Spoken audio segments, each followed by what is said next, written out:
안녕하세요. 건강하게 늙기입니다. 오늘도 건강한 하루 보내고 계신가요?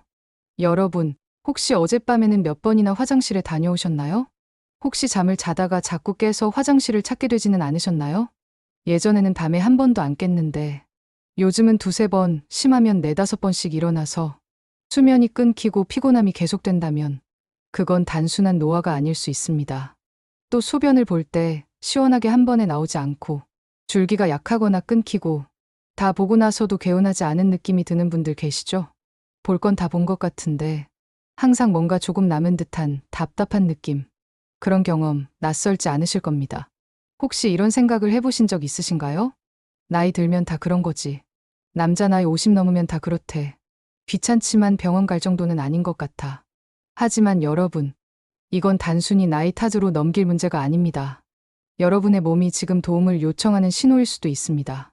병원에 오시는 많은 어르신들께서 처음에는 대수롭지 않게 여기셨다고 말씀하세요. 선생님, 처음에는 그냥 물을 많이 마셔서 그런 줄 알았어요. 밤에 일어나는 게 조금 불편하긴 했지만 뭐 나이 들면 그렇다잖아요.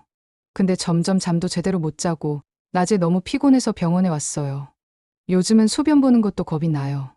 이처럼 시간이 지날수록 점점 불편함이 심해지고 일상에 큰 영향을 미치게 되는 증상들.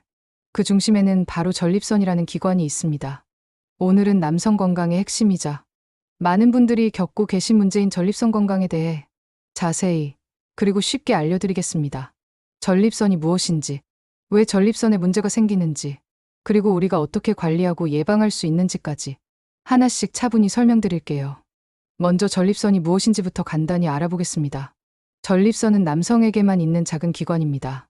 방광 바로 아래에 위치하고 소변이 지나가는 관인 요도를 둘러싸고 있어요.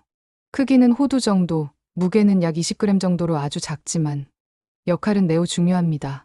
전립선은 정액의 일부인 전립선액을 만들어 정자가 더 오래, 더 건강하게 활동할 수 있게 도와줍니다. 또한 요도를 보호하는 역할도 합니다. 그런데 문제는 이 전립선이 나이가 들수록 점점 커진다는 것입니다. 마치 도넛의 가운데 구멍이 점점 좁아지는 것처럼 전립선이 커지면서 그 안을 통과하는 요도를 압박하게 됩니다. 이 현상이 바로 전립선 비대증입니다. 우리나라 남성 중 50세 이상에서는 절반 이상이, 60대에는 60%, 70대에는 70% 이상이 전립선 비대증을 경험한다고 합니다. 즉, 나이가 들수록 피할 수 없는 질환처럼 보이기도 하죠. 전립선 비대증의 대표적인 증상은 다음과 같습니다. 소변 줄기가 가늘어지고 힘이 약해짐, 소변을 보고 나서도 개운하지 않고 잔뇨감이 남음, 소변을 참기 어려워져 급하게 화장실을 찾게 됨, 밤에 화장실에 자주 가게 됨 야간뇨, 화장실에 도착하기도 전에 실수할 뻔한 경험. 이런 증상이 점점 심해지면 수면의 질이 떨어지고 낮에도 피곤해서 활력이 점점 떨어지게 됩니다. 우울감, 무기력감, 심지어 외출 자체를 꺼리게 되는 경우도 있어요. 더 무서운 건 급성 요폐입니다. 소변이 전혀 나오지 않게 되는 증상으로 갑자기 아랫배가 팽팽하고 통증이 생기면서 응급실로 실려가는 경우도 있습니다. 이 경우에는 도뇨관을 삽입해야 하는데 정신적으로도 육체적으로도 매우 큰 고통을 줍니다.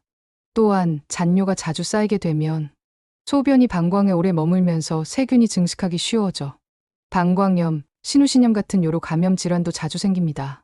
심한 경우에는 신장 기능까지 영향을 받을 수 있습니다. 전립선 비대증보다 더 위험한 건 전립선암입니다. 전립선암은 초기에는 거의 증상이 없습니다. 정말 조용히 눈치채지 못하게 진행되다가 뼈나 다른 장기로 전이된 후에야 증상이 나타나는 경우가 많습니다. 특히 척추뼈나 골반뼈로 전이되면 걷거나 앉는 것도 어려워질 정도의 심한 통증이 생기며 삶의 질이 급격하게 떨어지게 됩니다. 전립선암은 다른 장기로도 쉽게 전이됩니다. 폐, 간 등 중요한 장기에 퍼질 경우 생명을 위협하는 상황으로까지 이어질 수 있습니다. 실제로 전립선암은 한국 남성암 사망 원인 중 상위권에 올라와 있습니다. 하지만 조기 발견만 된다면 5년 생존율은 95%, 10년 생존율도 90% 이상으로 매우 높습니다. 그만큼 조기 검진이 중요하다는 얘기입니다. 뿐만 아니라 전립선 질환은 남성의 성기능과도 깊이 연관돼 있습니다. 발기부전, 성욕 감퇴 등도 함께 나타날 수 있고 이로 인해 자신감이 무너지거나 부부관계가 위축되기도 합니다. 여기까지 들으시고 혹시 걱정이 더 커지셨나요? 그런데 너무 걱정하지 않으셔도 됩니다. 왜냐하면 전립선 문제는 충분히 예방하고 관리할 수 있는 질환이기 때문입니다. 몇 가지 생활 습관만 꾸준히 실천하셔도 지금보다 훨씬 나은 삶을 살아가실 수 있습니다. 지금부터 전립선 건강을 지키는 구체적인 방법들을 하나씩 자세히 소개해 드릴게요. 첫 번째는 식습관 개선입니다. 전립선 건강을 생각한다면 식탁 위에서부터 바꾸셔야 합니다. 가장 먼저 추천드리는 음식은 토마토입니다. 토마토에는 라이코펜이라는 강력한 항산화 성분이 들어있어요. 이 성분은 전립선 세포의 손상을 막고 암세포가 생기는 것을 억제하는 데도 도움을 줍니다. 익힌 토마토에서 라이코펜의 흡수율이 높아지기 때문에 생토마토뿐만 아니라 토마토 주스, 토마토 소스, 토마토 스튜 형태로 드셔도 좋습니다. 하루 12개 혹은 주 4회 이상 토마토를 드시는 습관을 추천드립니다. 다음은 호박씨입니다. 호박씨에는 아연이라는 미네랄이 풍부합니다. 이 아연은 전립선 기능 유지에 필수적인 영양소로 호르몬 균형과 면역 기능을 도와줍니다. 간식처럼 하루 한 줌 혹은 샐러드에 뿌려서 드시는 것도 좋습니다. 호박씨 외에도 호두, 아몬드, 브라질너트 같은 견과류도 추천드려요. 또한 등푸른 생선도 챙기셔야 합니다. 고등어, 삼치, 정어리 등에는 오메가-3 지방산이 풍부합니다. 이 성분은 체내 염증을 줄이고 전립선 건강을 지키는 데 큰 도움을 줍니다. 그 외에도 브로콜리, 양배추, 콩 제품도 도움이 됩니다. 브로콜리에는 설포라판이라는 성분이, 콩에는 이소플라본이라는 식물성 여성 호르몬이 들어있어 전립선 세포의 과잉 증식을 억제합니다. 반대로 피하셔야 할 음식도 있습니다.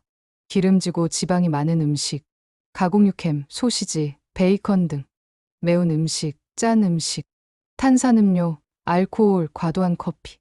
이런 음식들은 전립선의 염증을 유발하거나 기능을 떨어뜨릴 수 있기 때문에 가능한 한 자제하시는 것이 좋습니다.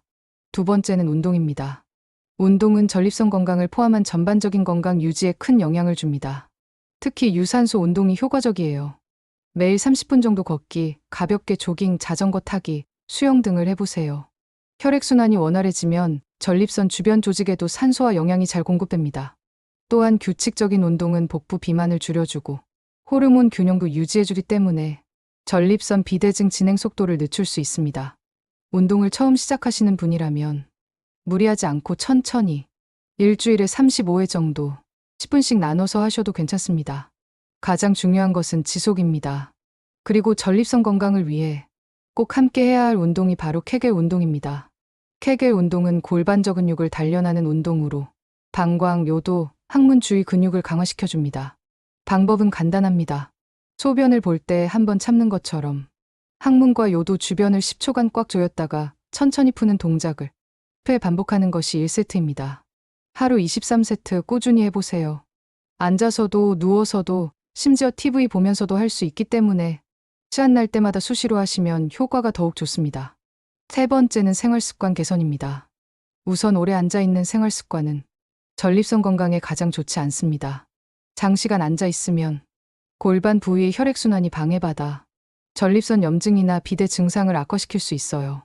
1시간에 한 번씩 자리에서 일어나 가볍게 걷고 스트레칭을 하는 습관을 만들어 보세요. 운전하실 때도 2시간 이상 운전하지 마시고 중간에 꼭 휴게소에서 쉬어 가시길 권합니다. 또한 변비 예방도 매우 중요합니다. 배변 시 무리하게 힘을 주면 직장 압력이 올라가면서 전립선을 압박할 수 있습니다. 이로 인해 증상이 더 심해질 수 있어요. 하루 1.5리터 이상의 수분을 섭취하시고 채소, 과일, 잡곡 등 섬유질이 많은 음식을 드시며 배변 습관을 규칙적으로 유지해주세요. 그리고 마지막으로 스트레스 관리입니다. 스트레스를 많이 받으면 면역력과 호르몬 밸런스가 무너지기 때문에 전립선 기능도 약화되기 쉽습니다. 걷기, 명상, 독서, 음악 듣기 등 본인에게 맞는 스트레스 해소 방법을 꼭 만들어 두세요. 네 번째는 정기적인 검사입니다. 전립선은 겉으로 보이는 증상이 거의 없기 때문에 정기적인 검진이 정말 중요합니다. 특히 50세 이상 남성, 그리고 전립선암 가족력이 있는 분들은 45세부터 정기검사를 시작해야 합니다. 가장 기본적인 검사는 PSA 검사입니다. 혈액을 통해 전립선 특이항원 수치를 측정하는데 이 수치가 높으면 전립선암 가능성이 있기 때문에 추가 검사가 필요할 수 있습니다. 그리고 직장 수지 검사라는 것도 있습니다. 의사가 손가락을 이용해 전립선의 크기, 딱딱함, 혹 등을 직접 확인하는 검사인데 조금 불편할 수는 있지만 수초 내외로 끝나고 아주 중요한 정보도 얻을 수 있어요. 필요한 경우에는 초음파나 MRI 같은 정밀 검사도 진행됩니다. 정기 검사만 잘 받아도 대부분의 전립선 질환을 조기에 발견하고 관리할 수 있습니다. 여러분, 지금까지 전립선에 대해 긴 이야기를 나눴습니다. 그런데 가장 중요한 건 지금부터입니다. 전립선 문제는 모든 남성에게 닥칠 수 있는 현실입니다. 그러나 관리만 잘하면 두려워하지 않아도 되는 질환이기도 합니다. 오늘부터 바로 실천해보세요. 토마토 하나씩 챙겨 드세요. 하루 30분, 가까운 공원이라도 걸어보세요. 케겔 운동 틈날 때마다 해보세요. 그리고 매년 정기검사 꼭 챙기세요. 그 나이면 다 그래요. 라는 말, 이제는 그냥 넘기지 마세요. 건강은 준비하고 지킬수록 훨씬 더 자유롭고 행복한 노후를 만들어줍니다. 소변 때문에 밤에 자주 깨고, 화장실 때문에 여행을 망설이고, 부부관계까지 위축되는 그런 삶이 아니라, 밤에 푹 자고, 자유롭게 외출하고, 자신 있게 웃을 수 있는 삶. 그게 우리가 함께 지켜가야 할 진짜 건강한 노년입니다. 건강하게 늙기는 여러분의 그런 노후를 진심으로 응원합니다. 오늘도 시청해주셔서 감사합니다. 도움이 되셨다면 구독과 좋아요, 알림 설정도 부탁드릴게요. 다음 영상에서 또 뵙겠습니다. 안녕히 계세요.